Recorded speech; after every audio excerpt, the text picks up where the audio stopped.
At the center of everything, there is a lamb, slaughtered but living, with scars that endure, swallowed by death, but defiantly risen. In spite of our misguided wishing for lions, and over against all imperial decrees, rise the songs of resistance, the anthems of praise, to the Lamb who is love at the center of everything. Around him are gathered innumerable faces of each color and gender and nation and tongue, and to him pledge allegiance, in him shape their lives, for they trust in God's reign as old systems give way. At the center of everything, here stands the Lamb, and at the end of everything, there comes a new beginning. Welcome, everybody.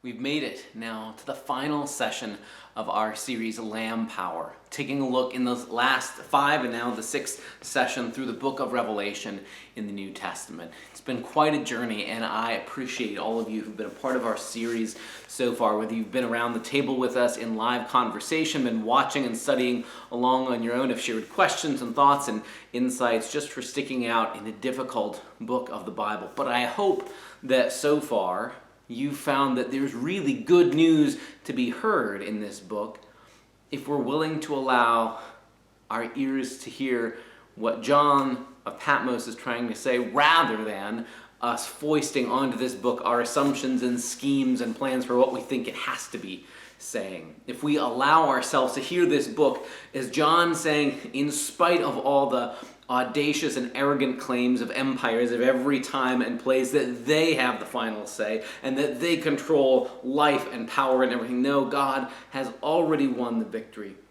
And God has won it through the suffering, death, and resurrection, through the life-giving, self-giving way of Jesus, the Lamb, rather than through conquering armies or other disasters. And that makes possible a new way of life for us. That's good news. Regardless of what the powers of the day are, what title is on their letterhead, or what they're doing at the moment.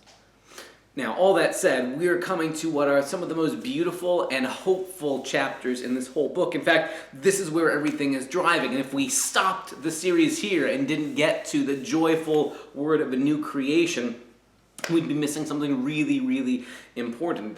It would be like telling the setup for a joke and not getting to the punchline, having all the preparation and not getting to the Thanksgiving meal. All of it's been leading toward this. And so all the imagery, all the talk in the past, in the first 20 chapters of Revelation, are leading toward, and there have been hints dropping toward, what happens in chapter 21 and 22 in the promise of a new creation. That all sounds awfully big. Let's start here, though, with a really, really important idea that is as simple as a drawing of 3 lines. There's an old story that says a theology professor starts on the first day of systematic theology class and proceeds to draw this on the board and says, once you understand this, you understand what Christian theology really is all about. And all the students are fearful that the professor is saying you're all going to hell, or that Christianity is all about, how to avoid going to hell, or all the things that will get you there. And the professor stops him. No, you're missing the point. You look at a down arrow and assume that means something bad. No, all of the good news witnessed in the Christian faith, in the Christian scriptures, in the Old and New Testament, in the end, it's about God coming down, so to speak, to where we are, rather than our assumptions that it's about us going up somewhere. Now, a word of reminder here. We talk about up and down, and hopefully we're all clear we don't actually mean God is like up somewhere in the sky. After all, the world isn't flat, and up for one part of the world is not the same as up for a different continent or across an ocean, that sort of thing. But we do sometimes talk about God's realm, God's reign, God's way of existing is beyond ours. And the language human beings often reach for to talk about beyond is up. God's out there. Well, the whole of the Christian faith really is about a God who comes close, comes down, if you want to think of it that way. And that's certainly the heart of the story of Jesus coming, right? That in Jesus, we don't have Jesus handing out tickets for how to get us up somewhere else, but God coming in our midst, right? Jesus coming in a human life, coming down, so to speak, to be with us in all the mess and all the complication, in all of our sinfulness and all the ways we can be sometimes really rotten to each other. God coming right into all that, down, so to speak, to where we are. So sometimes pop religion sort of says, well, yeah, that's part one of the story. God comes down, and then the end of the story is we all go up somewhere. After all, at the end of the story of Revelation, isn't it us all going to be with God, up? And we say, up in heaven. Well, yes and no. Because the imagery that we get in Revelation 21 and 22 is certainly a new heaven and a new earth, and the imagery isn't about us going up, but about God coming down. The central image at the opening of chapter 21. I saw a new heaven and a new earth, and then the heavenly city, the holy city, a new Jerusalem, a new city, a communal existence, right? Coming down out of heaven to us, and then a voice comes and says, see, the dwelling place of God is among mortals now. God will be their God, and they will be God's peoples, and there will be no more mourning or crying or death or pain. In other words, the critical thing, the most deep need we have, as the book of Revelation tells it, isn't for us to go up somewhere to a different kind of real estate, but for God's dwelling to come among us. It's not that the world that we live in, oh, how terrible it is to be in physical bodies, that's awful, what a terrible mistake. We should go up somewhere else and be floating heads on a cloud somewhere, angels playing harps like in all the bad cartoons. No. What we most deeply need is God's presence fully and unmediated to be here among us. The God who shows up in Jesus, it shouldn't surprise us, and that God's final grand act is to create a new kind of creation where God's space can permeate our space, and God can be with us in a way that we can only ache for right now. I want to suggest that is the central and really, really, really important and often really misunderstood idea through the whole book of Revelation, but especially in these last two chapters. Basically what we get in chapters 21 and 22 is this vision of a new creation echoing on the ideas that the prophets like Isaiah in the late chapters of that book, Isaiah 64, 65, but also some of the other imagery woven throughout Isaiah and other prophets like Micah who have this idea of a new creation, a new order of things where wolves and lambs lay down and we can beat our swords into plowshares. All that imagery sort of gets brought together as God makes a whole new creation.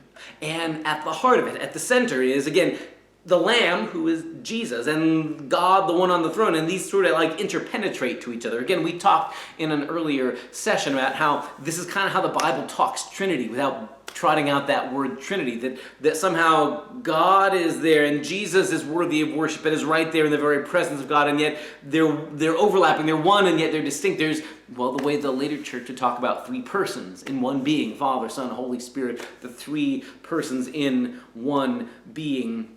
You sort of get a wink at that here in Revelation 21. And there, once we see God's dwelling place coming among us, there's this description of all the things you don't have to be afraid of anymore and all the ways that everybody's taken care of, right? So that there is no longer the sources of fear or intimidation or want or need. And then there's this beautiful description of just the abundance, the multicolored, overwhelming abundance and goodness of God's new creation. And then finally we get in chapter 22 this sort of walking tour of the New Jerusalem where down the streets runs this river that feeds the leaves of the tree for the healing of the nations. It's almost like a return back to the imagery of Eden, back from the early stories of Genesis, but it's somehow something new. It's not going back to the Garden of Genesis 2, but there does seem to be an echo of those images, and now to say, finally, at long last, the tree of life that had gotten us in so much trouble once upon a time, now God's creation, God's tree of life, and all the nations can be gathered and find a home where God is home with us. It's a beautiful, beautiful set of images. And then John will go on to say, things that you used to think you had to be afraid of, you don't have to be afraid of anymore. There's not a fear of violence anymore. There's not a fear of people who will use you or exploit you or take advantage of you. Those things have passed. That old order of doing things has passed. I hope that's something that you recognize too as a recurring theme. We've noticed throughout all Revelation so far that the writer talks about the powers of empire. In his day it's Rome, but in some ways it's all the empires before, Babylon and Egypt and Assyria and Greece, all those that have come before, as well as all the superpowers and empires that come after John's day that he could only guess about. The problem isn't we need to replace one emperor with a new emperor, or a different name for the empire with a new one, but that way of doing things, that way humans have since the Tower of Babel itself in Genesis 11, that seems to be our problem, our way of dominating one another and hoarding and piling and making it scarce for people needing to live in fear. That whole way of doing things that we keep repeating, at long last God replaces that. God comes and God is the sovereign. God is the one who reigns, not an emperor or a pharaoh or a Caesar or a Kaiser or anything else. In the end, it's God's coming among us that makes God's reign of justice and mercy possible. And so I want to highlight just a couple of things that are important, maybe as big ideas about these last two chapters to make sure we're clear on. One is the directional idea of chapter 21 and 22. It's that down arrow idea. The imagery is of God coming down to be with us. And that in the end, the way the New Testament writers think about what's God's end game for all of us. It's not about us going somewhere else and floating up on a cloud, but about God coming to be with us. That's an important idea too, because sometimes we talk kind of sloppily that the goal of life is to go up to heaven, which is really not exactly quite right. I mean, we even saw earlier in this book, there's the scene where they're up in the heavenly throne room. The souls of those who had died for the faith cry out to God, how long do we have to wait until everything's finally put right? As if to say floating around as disembodied spirits in heaven isn't a final ending point, but that God's intention is sort of embodied life. Well, what does that look like? I have a really hard time putting that into words, except to say it's important, I think. The scriptures keep attesting to this idea that we aren't immaterial souls trapped in bodies, as though being in physical bodies was a bad idea on God's part. But that's part of the beauty. Our embodiment is good, is part of God's good creation. Even the risen Jesus has a body. When he rises from the dead, he doesn't say, oh, I'm so glad to shake off the mortal trappings of having a body. I hate that. But the risen Jesus, even with the wounds, has a body. It's different in some ways. People keep mistaking him for the carpenter. He can pass through walls, I suppose, but he's embodied. And that whatever our hope for isn't to flee physicality. It's not that being physical beings is a bad move, that was a mistake on God's part, but that what we need is a new way of living together where our embodiment doesn't keep harming one another. We need the new kind of creation where lambs don't have to keep worrying about wolves eating them, where lions and cows can all lie down. That kind of imagery where it can be embodied, but somehow new creations. That idea of the directionality, of God coming down to us rather than us going up somewhere else too, brings up an idea that the New Testament theologian N.T. Wright calls life after death. And his point is to say, sure, after we die, somehow we're immediately in the presence of God, but the final thing we're waiting for isn't just to be floating head somewhere, but some reality, some new creation that the world isn't ready for yet, but some new creation where we have new resurrected life, embodied in some way in God's new creation. All of that is to say that it wasn't a mistake when God made the world with physicality. The smell of rain and the taste of peaches and the sound of the violin, these are good, beautiful things that are worth being held on to. And it's not that God made a mistake or did something wrong by making us physical beings. And to embrace the beauty of our embodiedness is also part of our Christian hope. So the directionality, and then also, like I say, the incarnational idea that the hope in the end is that we continue to be these embodied beings that know what it's like to feel the hold of somebody's hand, who know the smell after the rain, who know the beauty of the sunrise. These things are held on to. And so the imagery of God coming down to where we are and us continuing to have some kind of new embodied experience, I think that's important. I also want us to pay attention to the communal nature of the new creation. There's no picture anywhere in the book of Revelation of sort of a me and Jesus and nobody else is there kind of imagery. I've heard people say things like, well, if heaven isn't me off into some creek fishing all by myself, I don't want to go because that's my ideal life. I get it. That's a way of saying you like fishing. Fine. But there isn't some idea of it's just me and Jesus or me and God all alone. But the thing that God is doing, a new creation, is communal. There's all this imagery, a city by itself, right? The image of a city coming down, that's you got neighbors, that's communal life. That God in the end isn't looking just to pluck down individual people and say, here, let me take you up to my heavenly VIP room, but about God creating something good for us in the plural, this communal relationship, this communal thing, so that the Christian faith isn't just my personal ticket to the afterlife, but it's about how God makes things right between all of us. That plural sense, that sense of this is about all nations, all peoples being included. That's a pretty wide embrace, and holding on to that's important.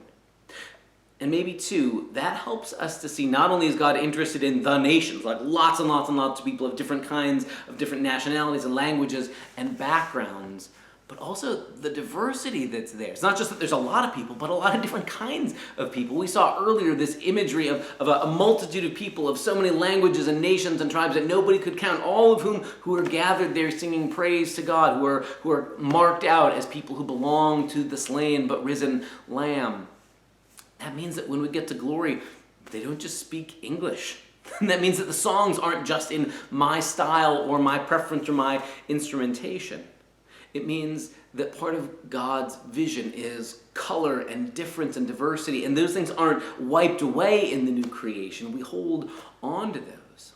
When I picture the way John describes the heavenly Jerusalem, he uses all sorts of beautiful imagery of different kinds of colored precious stones. And it changes my mental picture. So many of the old cartoons, we all grew up with angels floating up at the gates of heaven. It's all white. It's people with white robes and gold halos, but pretty monochromatic.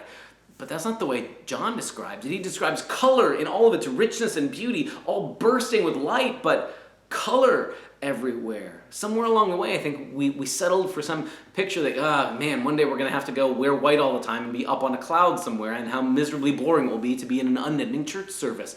I don't think that's how it is. I think it's colorful and vibrant with difference and diversity, and instead of us thinking we have to all match some kind of heavenly sameness, there's this wide variety and beauty that John has in mind. That difference, that diversity, that's part of the vision as well. The new creation is directional, God coming down to us, incarnational, in that the vision is us having some kind of embodied life where it matters, that there's a river flowing and the tree you can sit under and the presence of friends and the sound of different languages, and it's communal, meaning it's not just me and Jesus on a cloud while everybody else goes to hell, but it's something that's broad and inclusive and has people from all different places and language and tribes and tongues. That's going to change how we see life now, isn't it? I think that's part of John's intention. I think John would have us remember, as tempting as it can be, to think that people who are like me are the only ones who are going to get saved, the only people who are there in God's new creation. John sort of fights against that. No, there's this wide variety of people from all languages and nations and backgrounds, different nationalities who are there, and we lay our old allegiances to those groups down because we're part of this new creation. Sometimes we like to imagine only people like me are going to be there. And you've probably heard that old line before, that one day in glory we'll be surprised at the people who we see, and there will be other people who are surprised to see us there. Maybe we'll just be surprised all around at how wide and brilliant and abundant and diverse that new creation is. I want to suggest one last thought, and that is to say, a book like this has been given to us in a sense that you can know how the end of the story goes. I remember an old theology professor who used to joke, kind of tongue-in-cheek, that he liked to read mystery novels by reading the last chapter first and then going back to the beginning and watching how all the loose ends come together.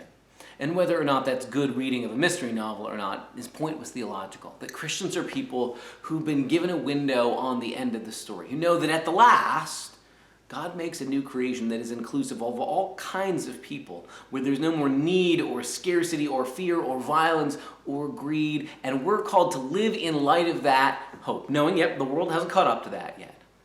But if we live in light of that hope now, it will change what we do and how we live now. We will be the kind of people who care about people who are different from us because they're going to be our neighbors. We'll be people who, instead of insisting you all have to be exactly like me and my way is the right way, who can allow for the beauty of difference and diversity.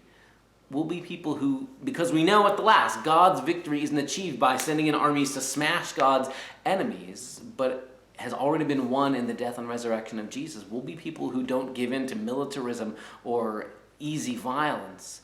We'll be people who speak up for being people of peace and justice right where we are.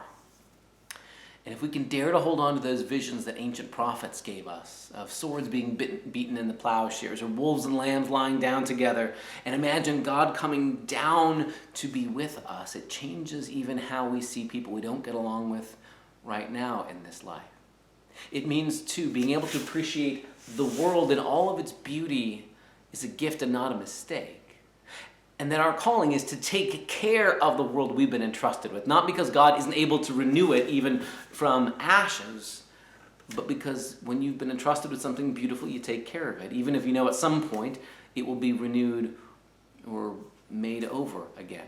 Sometimes Christians have used the book of Revelation wrongly, I would say abused it, to say, well, God's going to make a whole new world anyway, so therefore it doesn't matter how we take care of the world we're living in, or take care of our neighbors, take care of each other. God will just make it new, and one day we'll all be floating up in heaven, and this world doesn't matter. This was a mistake. The scriptures really don't give us that possibility. The scriptures revel in the beauty of God's creation. And even throughout this book, even in some of the scenes of the worst judgment and violence, even the worst plagues unleashed, there's been this recurring refrain: don't destroy the world itself. Don't kill the plants and the trees and the grass and the creatures. And instead it's the trappings of empire that get shaken to their foundation. That seems interesting and important to me. That God doesn't think it was a mistake to make the world. That God doesn't think life and all of its beauty and diversity are the problem. But somehow it's the way we misuse and create systems and structures and empires to abuse them. So God makes things new. A new kind of new altogether. Not just more of the same, but a new kind of new. In this life, as we continue to live out our ordinary daily lives, you and I are called to participate in that new kind of new. Living in advance of the future we're not in yet, but knowing where things are headed. I hope that this quick trip in the last 6 sessions through the book of Revelation has been helpful for you. And at the very least, I hope it gives us the ability to keep wrestling with passages and books that seem very confusing or difficult sometimes, to discover, oh, there was a method to the madness all along. Maybe there wasn't madness, but maybe I just lacked the ability to see what was going on. I hope, too, that a book like this gives you hope in the end and a direction for how we live our lives now in light of that hope. And maybe if that's all we've accomplished in our time together, it will have been worth it. Keep wrestling through the scriptures, sisters and brothers, and keep looking forward to that new creation where God comes among us. Thanks for being with us on this journey. Christ's peace.